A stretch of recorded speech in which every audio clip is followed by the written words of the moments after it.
So if you spent more than 5 minutes inside the coaster community at any point in your lifetime, you probably already know how finicky these coaster enthusiasts can get sometimes, including me. We can go from feeling like a close-knit, loving family during ERT and special events, to being at each other's throats, complaining, whining about ride re-themes that haven't even opened up yet. Anyways, I'm just saying we can be a little flip-floppy. So today I'm just gonna point out a few of the most prominent examples I've seen recently of coaster enthusiast flip-flops. And there's more than just one or two, man. We're actually living in a time where Planet Coaster and Roller Coaster Tycoon creations are coming to life. The crazy part is that at the same time, we have these beloved coasters that the community has adored for years, getting so old that they have to be euthanized left and right. In my opinion, I don't know if it's ever been a more exciting time to be an enthusiast, but considering these crazy conditions, there is one question I have to ask, and that is, what are you doing for me now?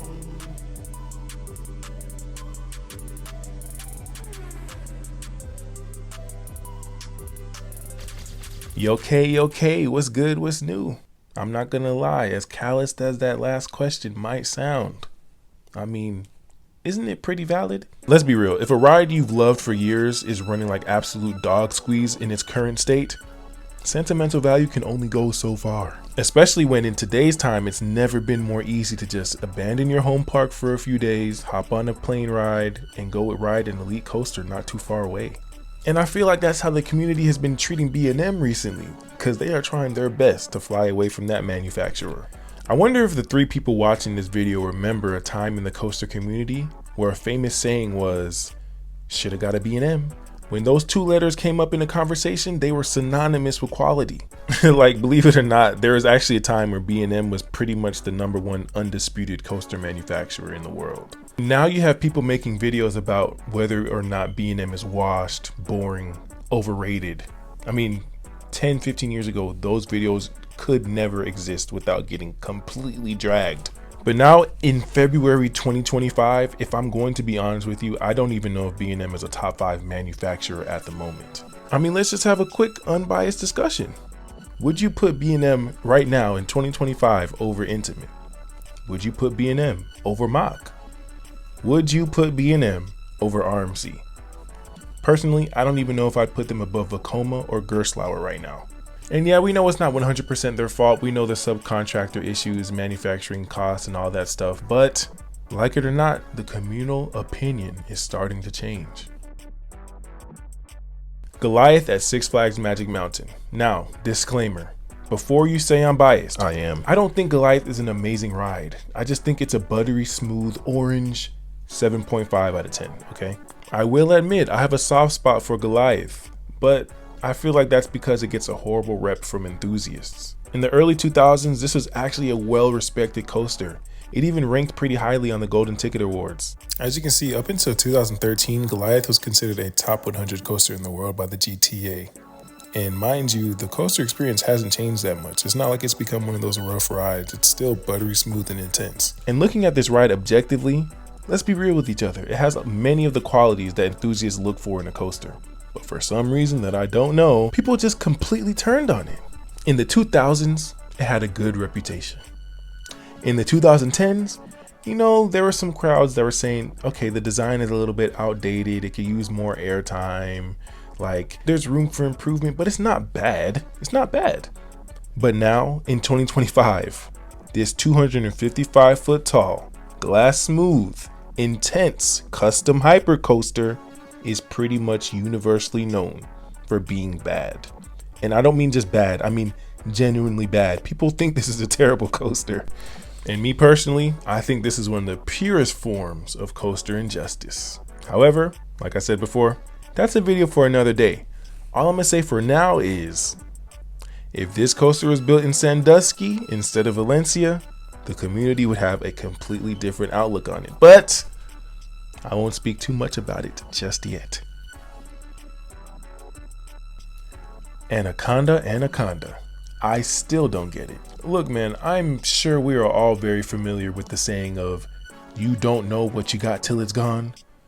But the complete 180 that we enthusiasts did when this coaster was announced it was on the chopping block, that needs to be studied. And here's why. Most coasters that have a reputation for being a bad roller coaster, because, they're bad roller coasters, they still have their fair share of die-hard, dedicated fans that love that ride without question. Anaconda, on the other hand, might be the only coaster where I did not see or know a single person who enjoyed this roller coaster. Everybody I knew who rode this thought it was universally trash. So somebody please tell me how when this ride got announced that it was on the chopping block, all of a sudden, everybody loves it. That is a very interesting phenomenon to me. Millennium Force. What are we gonna do with you? Now, some people would call it a flip-flop. I personally would call this a comeuppance, if you will. Because, of course, there's still a gigantic crowd that thinks this is among the best coasters on earth. But me personally, and there's an increasing crowd in the coaster community who shares these thoughts, the reputation that it should have had maybe 10, 15 years ago as being an outdated roller coaster model, starting to catch up with it. I'm growing more and more pleased of the increased amount of people who are breaking free from the shackles of the Cedar Point Matrix complex and recognize that this coaster was once great and still provides its fair share of fun today, but it was a product of its time and time has passed it. Is this still a legendary coaster? Of course, but can it compete with its successors? I'll let you answer that question. Wicked Cyclone, another pleasant surprise. I think this specific example had something to do with the wheels. Maybe it was like nylon or something.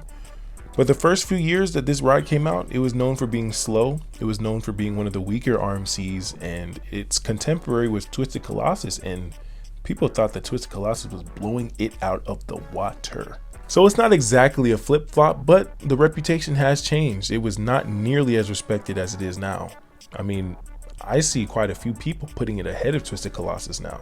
So this ride has really shaped up to form a formidable top 2 at Six Flags New England, and that's always going to be a pleasant thing to see. Now on the other side of the RMC spectrum, we have Medusa Steel Coaster. Now this ride wasn't necessarily unanimous best RMC in the Americas, but for those who rode it, most of them were saying it was. But now in the 2020s, you do not hear a peep about this ride. And I do mean a peep. People used to break the bank to go to Mexico and ride this special coaster. But now in 2025, people would rather spend their hard-earned money to go to Japan, the Netherlands, or Sweden to a zoo than to just, hop on down to Mexico. Of course, just because people aren't talking about a ride anymore doesn't necessarily mean that the ride is bad, or it doesn't really mean anything actually. But it is interesting to see that the interest in this ride has really dropped since 2016, 2017. I'm actually really interested in this topic, so if you know any that I missed, I would love to hear it. Unfortunately now, my mind has gone blank and I can't think of any more, so that's gonna be it for today. There's gonna be a wrap for the next video, I think. I just didn't see how it could fit into this one. Anyways, I'm out.